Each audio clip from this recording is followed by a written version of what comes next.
আজকের এই ভিডিওতে আমরা আলোচনা করতে চলেছি রায় ও মার্টিন প্রশ্নবিচিত্রার ষষ্ঠ শ্রেণীর প্রথম পরীক্ষার মূল্যায়ন 2026-এর ইতিহাস বিষয়ে যে 4 দাগের প্রশ্নপত্রটি অর্থাৎ চিত্তরঞ্জন হাই স্কুল পুরুলিয়া এই বিদ্যালয়ের সমস্ত প্রশ্নের উত্তরগুলি সমাধান করব। প্রশ্নপত্র সমাধান করার আগে বলে দেই, তোমরা যারা আমাদের চ্যানেলে নতুন অবশ্যই চ্যানেলটি সাবস্ক্রাইব করে নেবে এবং এই ভিডিওটিকে তোমরা বেশি বেশি করে লাইক, কমেন্ট ও শেয়ার করে দেবে। প্রথমে একে দাগে আছে সঠিক উত্তরটি বেছে লেখো। একে আছে আলতামিরা গুহা অবস্থিত, এটা হবে স্পেনে। এরপর দুয়ে হুনসগি উপত্যকা অবস্থিত, এটা হবে কর্ণাটকে। এরপরে তিনে দাগে আছে লুসি ছিল একটি, এটা হবে অস্ট্রালোপিথেকাস। এরপরে অস্ট্রালোপিথেকাস জাতীয় মানুষের কঙ্কাল। এরপরে আছে 4 দাগে লোথাল বন্দরটি অবস্থিত ছিল, এটা হবে গুজরাটে। এরপরে 5 দাগে হরপ্পা সভ্যতা আবিষ্কৃত হয়েছিল, এটা হবে 1920 খ্রিস্টাব্দে। এরপরে 6 হরপ্পায় যে পশুর পূজা হতো তা হলো, এটা হবে ষাঁড়। এরপরে 2 দাগে আছে অতি সংক্ষিপ্ত উত্তর দাও যে কোনো 4টি। একইটা আছে এপ কাকে বলে, এর উত্তরটি হলো লক্ষ লক্ষ বছর আগে আফ্রিকা মহাদেশের ঘন জঙ্গলে এক ধরনের লেজহীন বড় বানর ছিল, এদের এপ বলা হয়। এরপরে 2 আছে বুদ্ধিমান মানুষের আর এক নাম কি? বুদ্ধিমান মানুষের আর এক নাম হলো হোমোসেপিয়ান্স। এরপরে 3 আছে দাবানল কাকে বলে, এর উত্তরটি হলো বনে লাগা আগুনকে দাবানল বলা হয়। বনের গাছের ডালে ডালে ঘষা লেগে আগুন জ্বলে ওঠে, দাবানল সৃষ্টি করে। আদিম মানুষ আগুন জ্বালাতে শেখার আগে দাবানলের আগুনকে সংগ্রহ করে কাজ চালাতো। এরপরে 4 আছে হরপ্পার 2টি বন্দরের নাম কি? হরপ্পার 2টি বন্দরের নাম হলো, এক হচ্ছে লোথাল, 2 হচ্ছে কালীবঙ্গাল। এরপরে 5 আছে মেহেরগড় কোন যুগের সভ্যতা? মেহেরগড় হচ্ছে তামা পাথরের যুগের সভ্যতা। এরপরে আছে 3 দাগে সংক্ষেপে উত্তর দাও যে কোনো 2টি। একে আছে ভীমবেটকা কোথায় অবস্থিত এবং এটি কেন গুরুত্বপূর্ণ, এর উত্তরটি হলো, এর উত্তরটি আমরা এখান থেকে বলে দেব। মধ্যপ্রদেশের ভোপাল থেকে কিছু দূরে বিন্ধ্য পর্বতের জঙ্গলে ভীমবেটকায় অনেকগুলি গুহার সন্ধান পাওয়া গেছে। অর্থাৎ বলবে যে মধ্যপ্রদেশের ভোপাল থেকে কিছু দূরে বিন্ধ্য পর্বতের জঙ্গলে ভীমবেটকা অবস্থিত। এরপরে বলবে যে এই গুহায় পুরনো পাথরের যুগে বসবাসকারী আদিম মানুষেরা অনেক ছবি এঁকেছে। এই ছবিগুলির প্রায় সবগুলি শিকারের ছবি। ছবিগুলিতে আছে নানা রকমের বন্য পশু, পাখি, মাছ, কাঠবেড়ালি, কুকুর প্রভৃতি। ছবিগুলিতে দেখা যায় মানুষ একা বা দল বেঁধে শিকার করছে। ছবিগুলিতে দেখা যায় হাতে ও পায়ে গয়না ও কারোর মুখে মুখোশ পরা আছে। এরপরে বলবে যে ছবিগুলিতে সবুজ, হলুদ, সাদা ও লাল রঙের ব্যবহার দেখা যায়। এরপরে আছে 2 কি কারণে যাযাবর মানুষ স্থায়ী বসতি স্থাপন করেছিল, এর উত্তরটি হলো, এর উত্তরটি আমি বলে দিচ্ছি, তোমরা এটা খাতায় লিখে নেবে। আদিম মানুষ শিকার ও পশুপালন করে নিজেদের খাদ্য সংগ্রহ করত। পরে কৃষিকাজ খাদ্য সংস্থা নিশ্চিত করার ফলে মানুষ ধীরে ধীরে যাযাবর জীবন ছেড়ে কৃষিকাজের মাধ্যমে স্থায়ী বসতি স্থাপনের দিকে যেতে থাকে। কৃষি জমিকে ঘিরে তারা তাদের বসতি তৈরি করে। এইভাবে কৃষিকাজ আদিম মানুষের জীবন পাল্টে দেয় এবং স্থায়ী বসতি স্থাপন শুরু করতে বাধ্য করেছিল। এরপরে 3 হচ্ছে হরপ্পা সভ্যতার 4টি কেন্দ্রের নাম লেখো। হরপ্পা সভ্যতার 4টি কেন্দ্রের নাম হলো 1 লোথাল, 2 হচ্ছে হরপ্পা, 3 হচ্ছে চোলাবিরা, 4 হচ্ছে কালীবঙ্গাল। এরপরে 4 দাগে আছে যে কোনো 2টি প্রশ্নের উত্তর দাও। একে আছে হরপ্পা সভ্যতা অধিবাসীরা কোন কোন দেশের সঙ্গে বাণিজ্য করত, আর এর সঙ্গে আছে হরপ্পা সভ্যতার গয়না শিল্পে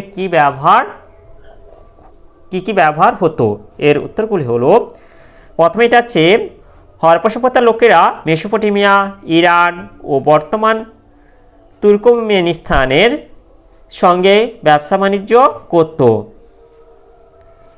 এর পরের প্রশ্নটি হলো হরপ্পা সভ্যতার কারিগরি শিল্পে অন্যতম নমুনা অনেক রকম মালা দানা চেক কাজে সোনা, তামা, শাঁখ, কম দামি পাথর, হাতির দাঁত প্রভৃতির ব্যবহার হতো। এটি তোমাদের বই থেকে বলে দিলাম।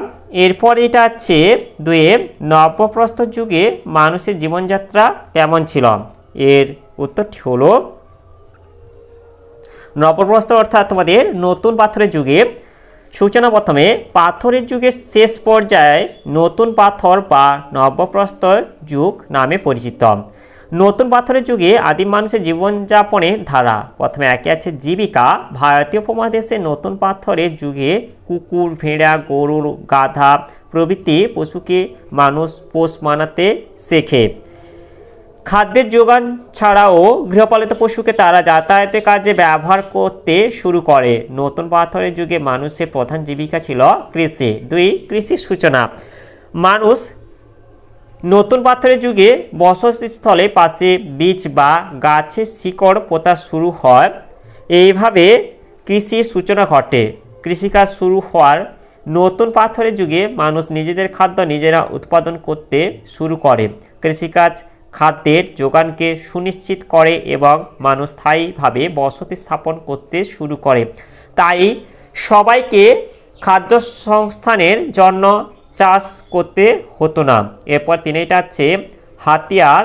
নতুন পাথরের যুগের মানুষ আগের তুলনায় অনেক উন্নত হাতিয়ার ব্যবহার করতে শুরু করে। এই সময়ে পাথরের নানা ধরনের হাতিয়ার তৈরি শুরু হয়। এরপরে আছে 4 চাকার আবিষ্কার। চাকার আবিষ্কার মানুষের জীবনে বৈপ্লবিক পরিবর্তনের সূচনা করে। চাকাকে ব্যবহার করে মাটির পাত্র তৈরি শুরু হয়। চাকাকে কাজে লাগিয়ে মানুষ যানবাহন তৈরির চেষ্টাও শুরু করে। এই যুগে সিন্ধু উপত্যকা অঞ্চলে চাকাযুক্ত গাড়ির প্রচলন ঘটে। এই প্রশ্নের উত্তরটি আমি বলে দিলাম, এটা তোমরা খাতায় নোট করে নেবে। এরপরে 3 দাগে যেটা আছে কেন আদিম মানুষের চোয়াল ও দাঁতের বদল হয়। এর উত্তরটি হলো এর উত্তরটিও আমি তোমাদের বই থেকে বলে দিচ্ছি, তোমরা এটা খাতায় লিখে নিতে পারো বা বই দেখে নিতে পারো, টেক্সট বইতে। এটা আগুনের ব্যবহার করার ফলে বেশ কিছু বদল দেখা যেতে থাকে। একদিকে প্রচণ্ড শীতের হাত থেকে মানুষকে বাঁচাতো আগুন, পাশাপাশি বিভিন্ন জন্তুর আক্রমণ মোকাবিলা করার জন্যও আগুনের ব্যবহার শুরু হয়। তাছাড়া আগুনের ব্যবহার আদিম মানুষের খাবার অভ্যাসও বদলে গিয়েছিল।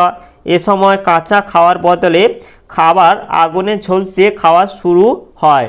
ঝলসানো নরম মাংস খেতে তাদের চোয়াল ও দাঁতের জোর কম লাগতো, তাই ধীরে ধীরে তাদের চোয়াল সরু হয়ে এলো, সামনের ধারালো উঁচু দাঁত ছোট হয়ে গেল, আরও নানা রকম বদল হলো চেহারা। আদিম মানুষের শরীরে জোর বাড়লো, বুদ্ধিরও বিকাশ হলো। এটা তোমরা বলে দেবে। এরপরে 5 দাগে আছে যে কোনো 2টি প্রশ্নের উত্তর দাও। একে আছে পুরনো পাথরের যুগে মানুষ পাথরকে কিভাবে ব্যবহার করত। এর উত্তরটি হলো ভারতীয় উপমহাদেশের সবচেয়ে পুরনো পাথর ব্যবহারের অস্তিত্ব পাওয়া গেছে কাশ্মীরের সোয়ান উপত্যকা, এছাড়া পাকিস্তানের পটুয়ার মালভূমি, হিমাচল প্রদেশের শিবালিক পর্বত অঞ্চলেও পুরনো পাথরের হাতিয়ার পাওয়া গেছে। পাথরের বিভিন্ন ব্যবহার। প্রথমে হচ্ছে হাতিয়ার বানাতে। পুরনো পাথরের যুগে মানুষ বড় বড় নিরেট ভারী পাথর দিয়ে হাত কুঠার এবং চপার জাতীয় হাতিয়ার তৈরি করত। কর্ণাটকের হুন্সকি উপত্যকা, রাজস্থানে দিতওয়ানা ও মহারাষ্ট্রের নেভাসা প্রভৃতি প্রত্নক্ষেত্রে বিভিন্ন ধরনের পাথরের হাতিয়ার পাওয়া গেছে। এরপর আছে আগুন সৃষ্টির কাজে। মানুষ একসময় লক্ষ্য করে যে পাথরে পাথরে ঠোকাঠুকিতে তা থেকে আগুনের ফুলকি বের হয়। তা থেকে মানুষ আগুন জ্বালাতে শেখে। আস্তে আস্তে সেই আগুনকে কাজে লাগিয়ে মানুষ পশুর মাংস ঝলসে খেতে শেখে। এভাবে মানুষের যখন আগুনের প্রয়োজন হতো তখন পাথরে পাথরে ঠুকিয়ে আগুন জ্বালাতো। এরপরে আছে গুহাবাসকালে। পুরনো পাথরের যুগে বেশিরভাগ সময় জুড়ে মানুষ যাযাবর জীবনযাপন করত। এই সময় তারা পাহাড়ের গুহায় বসবাস করত। রাতে অন্ধকার নেমে আসলে মানুষ পাহাড়ের গুহায় ঢুকে যেত এবং গুহার সম্মুখে একটি পাথর রেখে দিত। এটি ছিল তাদের প্রাকৃতিক দরজা। হিংস্র পশুর হাত থেকে রক্ষা পাওয়ার জন্য তারা এই পথ অবলম্বন করত। এরপর আছে বাসস্থান তৈরিতে। পুরনো পাথরের যুগে শেষ পর্যায়ে মানুষ স্যাঁতস্যাঁতে গুহার পরিবর্তে খোলা আকাশের নিচে বসবাস শুরু করে। আরও পরে তারা বড় পাথরের উপর ক্রমান্বয়ে ছোট ছোট পাথর সাজিয়ে বাড়ি তৈরি করতে শেখে। পাথরের দেওয়ালের উপর গাছের ডালপালা ও লতাপাতা দিয়ে ছাদ তৈরি করত। এরপর যেটা আছে 2 দাগে মেহেরগড় সভ্যতার বৈশিষ্ট্য উল্লেখ করো। এর উত্তরটি হলো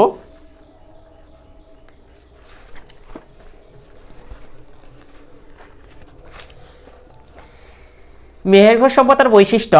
ভারতের প্রাচীনতম সভ্যতা মেহেরগড়ে বিভিন্ন বৈশিষ্ট্য লক্ষ্য করা যায়। এক হচ্ছে প্রাগৈতিহাসিক সভ্যতা। মেহেরগড় সভ্যতা ছিল প্রাগৈতিহাসিক যুগের সভ্যতা। এই সময়কার কোনো লিখিত উপাদান পাওয়া যায় না। প্রাপ্ত প্রত্নতাত্ত্বিক নিদর্শনের উপর ভিত্তি করে এই সভ্যতার সম্পর্কে অনুমান করা হয়। এরপর আছে গ্রামীণ সভ্যতা। মেহেরগড় ছিল প্রাচীন ভারতের একটি উন্নত গ্রামীণ সভ্যতা, তবে এখানকার গ্রামীণ জীবন ছিল বৈচিত্র্যপূর্ণ। এরপর আছে সমাধিক্ষেত্র। সমাধিক্ষেত্রে মৃতদেহ সমাহিত করা ছিল মেহেরগড় সভ্যতার অন্যতম বৈশিষ্ট্য। মৃতদেহকে রং মাখিয়ে লাল কাপড় জড়িয়ে সমাহিত করা হতো। মৃতদেহের সঙ্গে ব্যবহৃত জিনিসপত্র, অলংকার প্রভৃতি দেওয়া হতো। এরপরে এটা হচ্ছে 3 দাগে হরপ্পা সভ্যতার বসতি এলাকা কেমন ছিল। এর উত্তরটি হলো হরপ্পা সভ্যতার নগরগুলি বসতি এলাকা দুভাগে বিভক্ত ছিল। একটি ছিল উঁচু ঢিবি এলাকা, অপরটি ছিল নিচু এলাকা। নগরের উঁচু এলাকাগুলিকে প্রত্নতাত্ত্বিকরা সিটাডেল নাম দিয়েছেন। সিটাডেল এলাকাটি বানানো ঢিবির উপর অবস্থিত থাকত। এগুলি সাধারণত নগরের উত্তর বা উত্তর পশ্চিম দিকে অবস্থিত ছিল। সিটাডেল এলাকাটি সাধারণ আয়তাকার হতো। শহরের উঁচু এলাকায় এগুলি তৈরি করা হতো। সিটাডেলগুলি বেশিরভাগই ছিল বসত বাড়ি। সিটাডেলগুলিতে নগরের প্রধান বা বিশিষ্ট ব্যক্তিরাই বসবাস করত। এই এলাকা উঁচু প্রাচীর দিয়ে ঘেরা থাকত। চাওদারো বাদে হরপ্পায় প্রায় সব নগরেতেই সিটাডেল ছিল, আর নিচু এলাকাতে সাধারণ মানুষ বেশি বসবাস করত। এতটাই তোমরা বলে দেবে। তাহলে আজকের ভিডিওতে আমরা ষষ্ঠ শ্রেণী ইতিহাস বিষয়ে যে 4 দাগের প্রশ্নপত্রটি ছিল তা আজ সমাধান করলাম। আর ভিডিওটি শেষ করে বলে দিই, তোমরা যারা এখনো পর্যন্ত আমার চ্যানেলটিকে সাবস্ক্রাইব করনি অবশ্যই চ্যানেলটি সাবস্ক্রাইব করে নেবে এবং এই ভিডিওটিকে লাইক, কমেন্ট ও শেয়ার করে দেবে।